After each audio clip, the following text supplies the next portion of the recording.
ಸೂರ್ಯೋದಯ. ಆ ಒಂದು ಬೆಟ್ಟಗಳಿಂದ ಆ ಸೂರ್ಯನ ಉದಯ ಆಗ್ತಾ ಇದ್ದಾನೆ. ಎಷ್ಟೊಂದು ಚೆನ್ನಾಗಿದೆ ನೋಡಿ ನಿಜವಾಗ್ಲೂ. ದರ್ಶನ ಆದಮೇಲೆ ನೈಟು ರೂಮ್ಗೋಸ್ಕರ ಅಂತ ಎಲ್ಲ ಹೋಟ್ಲ್ ಸುತ್ತಿರಿದ್ವಿ, ಎಲ್ಲೂ ಖಾಲಿ ಇರಲಿಲ್ಲ, ಫುಲ್ಲಾಗಿದ್ವು. ಸಾಕೇತಿಕ ಅಂತಲೂ ಏನೋ ಇದೆ, ಅಲ್ಲಿ ಹೋದರೆ ಚಾಪೆಗಳು ಕೊಟ್ಟು ಎಲ್ಲಿ ಜಾಗ ಇದ್ದರೆ ಅಲ್ಲಿ ಮಲ್ಕೊಳ್ಳಿ ಹೊರಗಡೆ ಅಂತ ಹೇಳಿದ್ರು. ಸೊ ಬೆಳಿಗ್ಗೆ ಎದ್ದರೆ ಈ ವ್ಯೂ ನಿಜವಾಗ್ಲೂ ಒಂದು ಎನರ್ಜಿನ ಕೊಡ್ತಾ ಹೋಯ್ತು ನನಗೆ.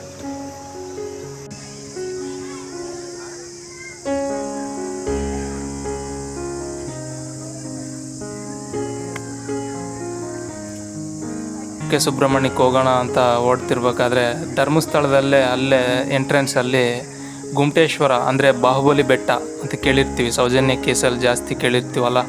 ಸೊ ಆ ಬಾಹುಬಲಿ ಬೆಟ್ಟ ಅಲ್ಲೇ ಗುಮ್ಟೇಶ್ವರ ಅವರು ಇದ್ದಾರೆ, ಅದನ್ನು ನೋಡ್ಕೊಂಡು ಹೋಗೋಣ ಅಂತ ಹೇಳಿದ್ರು. ಆದ್ದರಿಂದ ನಾವು ಬಂದ್ವಿ ನೋಡ್ಕೊಂಡು ಹೋಗ್ಲಿಕ್ಕೆ. ನಿಜವಾಗ್ಲೂ ಇದು ಕೂಡ ಒಂದು ದೊಡ್ಡದಾಗಿರೋಂಥ ಬೆಟ್ಟ. ಇಲ್ಲಿಂದ ಸೂರ್ಯ ತುಂಬ ಚೆನ್ನಾಗಿ ಕಾಣ್ತಾನೆ. ಇಡೀ ಬೆಟ್ಟಗಳೆಲ್ಲನೂ ವ್ಯೂ ಅನ್ನೋದು ಕಾಣ್ತಾ ಹೋಗುತ್ತೆ. ನಾನು ತೋರಿಸ್ತೀನಿ ಈಗ. ತುಂಬ ಚೆನ್ನಾಗಿದೆ. ಇಲ್ಲಿ ಕೂಡ ಜನಗಳು ತುಂಬ ಜನ ಬಂದಿದ್ದಾರೆ ನೋಡಿ. ಇದೆ ಬೆಟ್ಟ. ಇಲ್ಲಿ ನಾವು ಗುಮ್ಟೇಶ್ವರ ನಿಂತಿದ್ದಾರಲ್ಲ, ಅಲ್ಲಿಂದಲೂ ಇದು ನಾವು ನೋಡಿದ್ರೆ ವ್ಯೂ ಈ ಥರ ಸೂರ್ಯ ಅನ್ನೋದು ಆ ದೀಪದ ಕಂಬ ಇದೆಯಲ್ಲ, ಅಲ್ಲಿ ಅಷ್ಟೊಂದು ಬ್ಯೂಟಿಫುಲ್ಲಾಗಿ ಕಾಣ್ತಾ ಹೋಗ್ತದೆ ನೋಡಿ. ಸೂರ್ಯ ಉದಯ, ಇದೆಲ್ಲ ಬೆಟ್ಟಗಳು ಅಲ್ಲಿರೋವಂಥ ಪಶ್ಚಿಮ ಘಟ್ಟಗಳ ಥರ ನಮಗೆ ಕಾಣಿಸ್ತಾ ಇದೆ. ಅಷ್ಟೊಂದು ಮರಗಳಲ್ಲಿ ತುಂಬ ಅಂದವಾಗಿದೆ. ಇದೆಲ್ಲ ನಮಗೊಂಥರ ಎನರ್ಜಿ ಕೊಡುತ್ತೆ. ಒಂದು ನಮ್ಮ ಇಷ್ಟು ದಿನ ಇರುವಂಥ ಒಂದು ಡಿಪ್ರೆಷನ್ಸ್ ಇರ್ಬೋದು, ದುಃಖ ಇರ್ಬೋದು, ಅದನ್ನು ಒಂದು ಕ್ಷಣ ಅವು ಮರೆಮಾಚ್ತವೆ. ನಿಜವಾಗ್ಲೂ ಒಂದು ಸೈಂಟಿಫಿಕ್ ಆಗೂ ಒಂದು ಎನರ್ಜಿ ಅನ್ನೋದು ಕೊಡ್ತಾ ಹೋಗುತ್ತೆ ಆ ಪ್ರದೇಶನ. ಬಾಹುಬಲಿ ಬೆಟ್ಟ. ಇಲ್ಲಿಂದ ಕುಕ್ಕೆ ಹೋಗ್ಬೇಕಾದ್ರೆ ಧರ್ಮಸ್ಥಳದಿಂದ 4-5 ಕಿಲೋಮೀಟ್ರಲ್ಲಿ ಒಂದು ಮಹಿಮೆಯುಳ್ಳ ಗಣೇಶ ದೇವಸ್ಥಾನ ಇದೆ, ನೋಡೋಣ ಅಂತ ನಮ್ಮ ಫ್ರೆಂಡ್ ಹೇಳಿದ್ರು. ಸೊ ಅಲ್ಲಿಗೆ ನಾವೀಗ ಬಂದಿದ್ದೀವಿ. ಸೌತ್ ಅಡ್ಕ ಶ್ರೀ ಮಹಾಗಣಪತಿ ದೇವಸ್ಥಾನ. ಇಲ್ಲಿ ಏನಂದರೆ ಗಣೇಶ ತುಂಬ ಮಹಿಮೆಯುಳ್ಳ ಗಣೇಶ ಅಂತೆ. ಅದೇನೆಂದರೆ ಫಸ್ಟ್ ನಾವು ಇಲ್ಲಿಗೆ ಬಂದಾಗ ಹರಕೆ ಏನಾದರೂ ಬೇಡ್ಕೋಬೇಕಂತೆ, ಅದು ನಮಗೆ ಈಡೇರುತ್ತೆ ಅಂತ ಹೇಳ್ತಾರೆ. ಅದು ಈಡೇರಿದ ಮೇಲೆ ನಾವು ಇಲ್ಲಿಗೆ ಬಂದುಬಿಟ್ಟು ಇಲ್ಲಿ ಗಂಟೆಗಳನ್ನೋದು ಇರುತ್ತೆ. ಸೊ ಆ ಗಂಟೆನ ನಾವು ತಗೊಂಡು ಹೋಗ್ಬಿಟ್ಟು ಅಲ್ಲಿ ಗಣೇಶನ ವಿಗ್ರಹದ ಪಕ್ಕದಲ್ಲಿ ಇಲ್ಲ ಮರಗಳಿಗೆ ಅಲ್ಲಿ ಕಂಬಗಳಿಗೆ ಅಲ್ಲಿಗೆ ಕಟ್ಟೋವಂತಹ ಒಂದು ಆನವಾಯಿತಿ ಅನ್ನೋದು ಇಲ್ಲಿ ಇದೆ.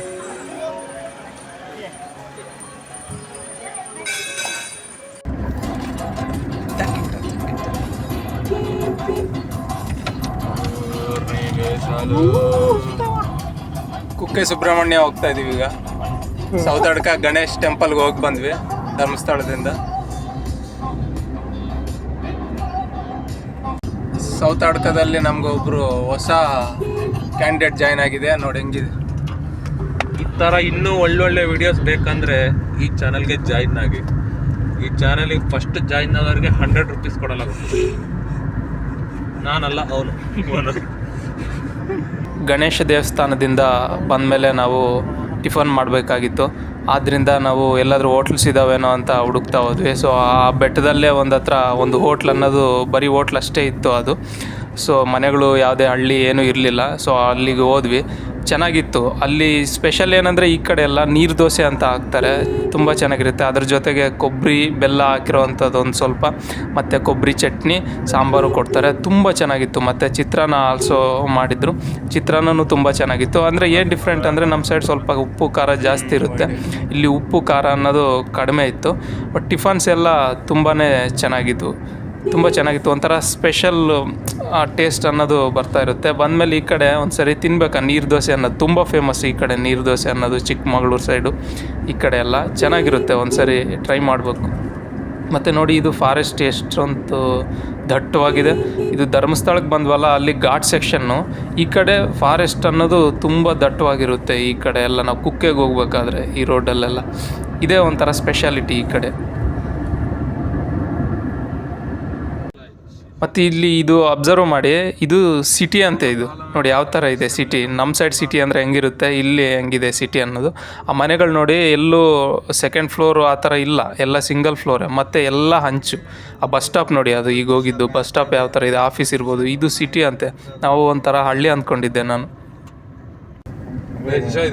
రూట్ కాదురా, ఇంకా 52 కిలోమీటర్లు చూపిస్తుందిరా. చూపారా అది నడుస్తుంటాడు కుక్క ఏదైనా అంటే. ಅದೇ ಕುಕ್ಕೆಗೆ ಹೋಗೋದು ಇದೇನಾ? ಕುಕ್ಕೆದೆ ಕುಕ್ಕೆ ಸುಬ್ರಹ್ಮಣ್ಯ ಅಲ್ಲ ಕುಕ್ಕೆ ಸುಬ್ರಹ್ಮಣ್ಯ ಅಂತ ಹೋಗುತ್ತೆ ಅಂದ. ಶಿಶಾ ಸುಬ್ರಹ್ಮಣ್ಯ ಸ್ವಾಮಿ ಎಂತ ಕಿಲೋಮೀಟರ್ ఇంకా 43 ಕಿಲೋಮೀಟರ್ಸ್ ಅಂತ ಹೋಗ್ತದೆ.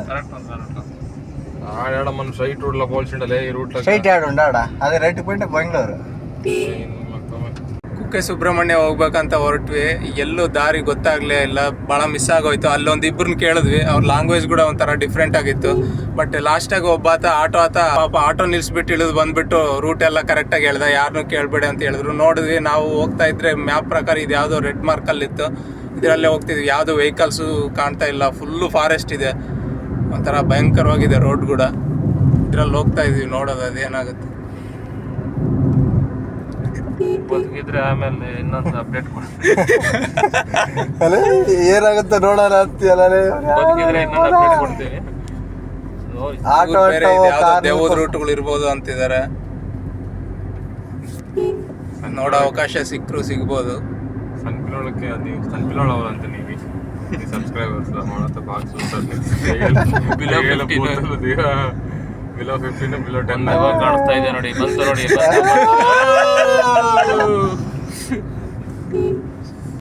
ಎಷ್ಟೊಂದು ದಟ್ಟವಾಗಿದೆ ನೋಡಿ ಅರಣ್ಯ. ಬಟ್ ಇಲ್ಲಿ ಯಾವ ಪ್ರಾಣಿಗಳೇ ಕಾಣಿಸ್ಲಿಲ್ಲ, ಹುಲಿ, ಚಿರತೆ, ಆನೆ. ಬರ್ತಾ ರೋಡ್ ಸಿಂಗಲ್ ರೋಡೇ ಬರ್ತೀವಲ್ಲ ಹಳ್ಳಿಗಳಿಗೆ ಹೋಗೋ ಆಟೋಗಳಿಗೆ.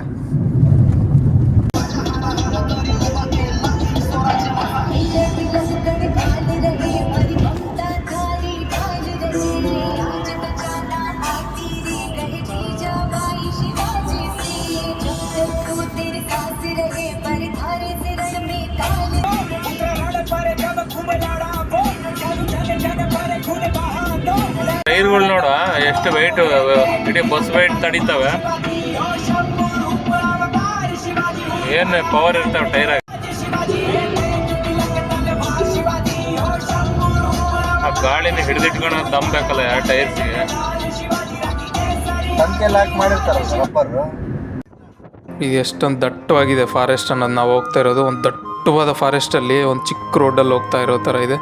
ಇದೇನು ಬರೀ ಫಾರೆಸ್ಟೇ ತೋರಿಸ್ತಿದ್ರ ಅಂತ ಏನು ಬೇಜಾರಾಗ್ಬೇಡಿ, ಯಾಕಂದರೆ ಇಲ್ಲಿರೋಂಥ ಸ್ಪೆಷಾಲಿಟಿನೇ ಫಾರೆಸ್ಟು. ನಮ್ಮ ಸೈಡ್ ಈ ಒಂದು ಇದು ಕಾಣಿಸಲ್ಲ, ಸೊ ಅದರಿಂದಲೇ ನಾನು ಬರೀ ಅದೇ ತೆಗಿತಿರೋದು. ನನಗೆ ಇನ್ನೂ ಜಾಸ್ತಿ ತೆಗಿಬೇಕಂತಿದೆ, ಬಟ್ ನೋಡ್ಲಿಕ್ಕಾಗಲ್ಲ ಅಂತ ಆಗ್ತಾಯಿಲ್ಲ.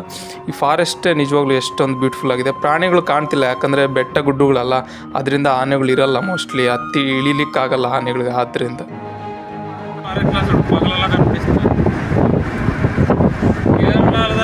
ನೈಟು ನಾವು ರೋಡಲ್ಲಿ ಕುತ್ಕೊಂಡು ಮಸ್ತ್ ಸರಿ ಕಟ್ಟ ರೋಡಿಗೆ ನಿಂತ್ಬಿಟ್ಟಿರ್ತವೆ, ಗಾಡಿ ನಿಲ್ಸ್ಕೋಬೇಕು ಪಾಸ್ ಆಗೋದು. ಅವೊಂದು 10-20 ಇರ್ತವೆ ಮರಿ, ದೊಡ್ಡ ಚಿಕ್ಕ.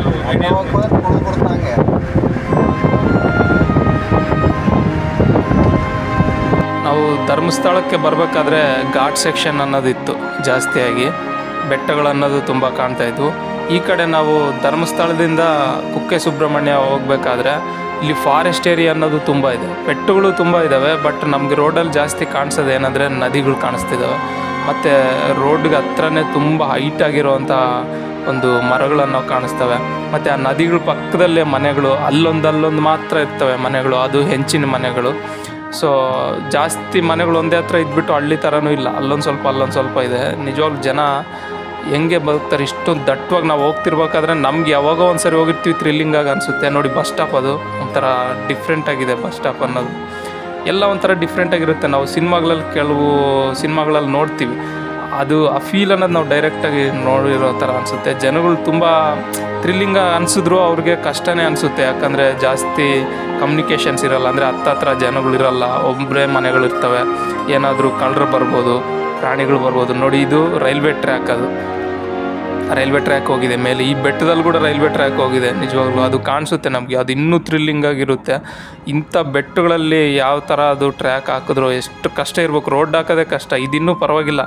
ಆ ಒಂದು ಧರ್ಮಸ್ಥಳಕ್ಕೆ ಬಂದ್ವಲ್ಲ ನಾವು, ಆ ಘಾಟ್ ಸೆಕ್ಷನಲ್ಲಿ ಹಾಕಿದ್ದಾರೆ, ಹೋಗ್ಬೇಕಾದ್ರೆ ತೋರಿಸ್ತೀನಿ. ಸೊ ಅದು ಎಷ್ಟು ಕಷ್ಟ ಇರ್ಬೋದು. ಸೊ ಏನೇ ಆಗಲಿ, ನಾವೀಗ ಹತ್ರ ಬಂದ್ವಿ ಆಲ್ರೆಡಿ ಕುಕ್ಕೆ ಸುಬ್ರಹ್ಮಣ್ಯಕ್ಕೆ. ಇನ್ನೊಂದು 15-20 ನಿಮಿಷದಲ್ಲಿ ನಾವು ರೀಚ್ ಆಗ್ತೀವಿ. ಸೊ ಅಲ್ಲಿ ದೇವಸ್ಥಾನಕ್ಕೆ ಹೋಗ್ಬಿಟ್ಟು ಅಲ್ಲಿ ದರ್ಶನ ಎಲ್ಲ ಮುಗಿಸ್ಕೊಂಡು ಮತ್ತೆ ದುರ್ಗಕ್ಕೆ ಪ್ರಯಾಣ ಸಾಗಿಸೋದಿರುತ್ತೆ. ಇಲ್ಲಿ ಫಾರೆಸ್ಟೇ ಒಂಥರ ನನಗೆ ಸ್ಪೆಷಲ್, ನನಗೆ ಇಷ್ಟ ಆಗಿದ್ದಂದರೆ ಇಲ್ಲಿ ಫಾರೆಸ್ಟೇ ನನಗೆ ಎಷ್ಟೊಂದು ಚೆನ್ನಾಗಿದೆ. ಕುಕ್ಕೆ ಸುಬ್ರಹ್ಮಣ್ಯಕ್ಕೆ ಬಂದ್ವಿ. ಇದೇ ದೇವಸ್ಥಾನದೊಳಗೆ ದರ್ಶನಕ್ಕೆ ಹೋಗ್ತಾ ಇದ್ವಿ. ಟ್ರೆಕ್ಕಿಂಗ್ ಏನಕ್ಕೆ ಪೋಯದು ಈಡ ಕುಕ್ಕೆ ಸುಬ್ರಹ್ಮಣ್ಯ ದೇವಸ್ಥಾನ ಇದು ನೋಡಿ. ಗೋಪುರ, ಅದು ಗೋಪುರದ ಹಿಂದ್ಗಡೆ ಒಂದು ಬೆಟ್ಟ, ಫಾರೆಸ್ಟ್ ಎಲ್ಲ ಇದೆ. ಅದೆಷ್ಟೊಂದು ಅಂದವಾಗಿದೆ ನೋಡಿ. ನಾವು ಕ್ರಿಯೇಟ್ ಮಾಡಿರೋ ಥರ ಇದೆ ಅದು, ನ್ಯಾಚುರಲ್ಲಾಗಿ ಅಷ್ಟೊಂದು ಕ್ರಿಯೇಟ್ ಆಗಿದೆ ಅದು. ಇದು ಕುಕ್ಕೆ ಸುಬ್ರಹ್ಮಣ್ಯ ದೇವಸ್ಥಾನ ಏನಂದರೆ ಇದು ಸರ್ಪ ದೇವರು ಅಂತೀವಲ್ಲ, ನಾಗರಹಾವು ಆ ದೇವರು. ಇಲ್ಲಿ ಮೇಯ್ನು ನಂಬಿಕೆ ಏನಂದರೆ ಒಂದು ವೇಳೆ ಸಂತಾನ ಆಗಲಿಲ್ಲ ಅಂದರೆ, ಮಕ್ಕಳು ಹುಟ್ಟಲಿಲ್ಲ ಅಂದರೆ ಇಲ್ಲಿ ಬಂದು ಈ ದೇವ್ರಿಗೆ ನಾವು ಮುಕ್ಕೊಳ್ಳೋದ್ರಿಂದ ಮಕ್ಕಳು ಆಗ್ತಾರೆ ಅನ್ನೋದೊಂದು ಇರುತ್ತೆ. ಆಮೇಲೆ ಸರ್ಪದೋಷ ಇರುತ್ತಲ್ಲ, ಅವು ಗೊತ್ತಿಲ್ಲದೆ ಯಾವಾಗಾದರೂ ನಾಗರಾವನ್ನ ಸಾಯಿಸಿರ್ತಾರೆ, ಆದ್ದರಿಂದ ಪದೇ ಪದೇ ನಾಗರಾವ್ ಕಾಣ್ತಾ ಇರುತ್ತೆ. ಸೊ ಅದನ್ನು ದೋಷ ಅಂತಾರೆ. ಆ ಒಂದು ಹಿಂಬಾಲಿಸ್ತಾ ಇರುತ್ತೆ. ಆ ಒಂದು ಸರ್ಪದೋಷನ ನಿವಾರಣೆ ಮಾಡ್ಕೋಬೇಕು ಅಂತಂದರೆ ಇಲ್ಲಿಗೆ ಬಂದು ಈ ದೇವ್ರಿಗೆ ನಮಸ್ಕಾರ ಮಾಡೋದ್ರಿಂದ ಆ ಸರ್ಪದೋಷ ಅನ್ನೋದು ನಿವಾರಣೆ ಆಗುತ್ತೆ ಅನ್ನೋವಂತಹ ನಂಬಿಕೆ ಕೂಡ ಇಲ್ಲಿ ಇದೆ. ಸೊ ಜಾಸ್ತಿಯಾಗಿ ಇಲ್ಲಿ ಮಕ್ಕಳಾಗದೇ ಇರೋರು ಆ ಥರ ಬರ್ತಾರೆ, ಮತ್ತು ಸರ್ಪದೋಷ ನಿವಾರಣೆಗೋಸ್ಕರನೂ ಬರ್ತಾನೆ ಇರ್ತಾರೆ. ಸೊ ಅದು ಒಳಗಡೆ ಅದಕ್ಕೆ ತಕ್ಕಂಥ ಪೂಜೆಗಳೆಲ್ಲನೂ ಸೆಪ್ರೇಟಾಗಿದ್ದಾವೆ. ಆ ಸೆಪ್ರೇಟ್ ಪೂಜೆಗಳನ್ನ ಕೂಡ ತಗೋಬೋದಾಗಿರುತ್ತೆ. ಸೊ ಒಂದು ಉನ್ನತವಾಗಿರುವಂತಹ, ತುಂಬ ಫೇಮಸ್ ಆಗಿರುವಂತಹ ಪ್ರದೇಶ ಇದು ಕುಕ್ಕೆ ಸುಬ್ರಹ್ಮಣ್ಯ ಅನ್ನೋದು. ತುಂಬ ನಂಬಿಕೆ ಉಳ್ಳಂತಹ ದೇವಸ್ಥಾನ ಇದು. ಸೊ ಭಕ್ತಾದಿಗಳಿಗೆ ತುಂಬ ನಂಬಿಕೆ ಇದೆ ಈ ದೇವ್ರ ಮೇಲೆ. ಸೊ ಆದ್ದರಿಂದ ತುಂಬ ಜನಗಳು ಅನ್ನೋದು ಬರ್ತಾ ಇರ್ತಾರೆ, ಮುಕ್ಕೊಂಡು ಹೋಗ್ತಾ ಇರ್ತಾರೆ. ಮತ್ತು ಇಲ್ಲೇ ಒಂದು ಟ್ರೆಕ್ಕಿಂಗ್ ಕೂಡ ಇದೆ ಅಂತೆ, ಟ್ರೆಕ್ಕಿಂಗ್ ಪ್ಲೇಸ್ ಕೂಡ. ನಮಗೆ ಹೋಗೋವಂಥ ಟೈಮ್ ಇಲ್ಲ, ಆದ್ದರಿಂದ ಆ ಕಡೆ ಹೋಗ್ತಾ ಇಲ್ಲ ನಾವು. ದರ್ಶನ ಒಂದು ಮುಗಿಸ್ಕೊಂಡು ನಾವು ದುರ್ಗದ ಕಡೆ ಹೊರಟುಬಿಡೋಣ ಅಂತ ನಿರ್ಧಾರ ಆಗಿದ್ದೀವಿ. ಸೊ ದರ್ಶನಕ್ಕೋಸ್ಕರ ಹೋಗ್ತೀವಿ ಈಗ. ಸೊ ಒಳಗೆಲ್ಲ ಜನಗಳಲ್ಲೆಲ್ಲ ತೆಗಿಯೋದು ಬೇಡ, ದೇವಸ್ಥಾನದಲ್ಲಿ ದರ್ಶನಕ್ಕೆ ಹೋಗ್ಬರ್ತೀವಿ.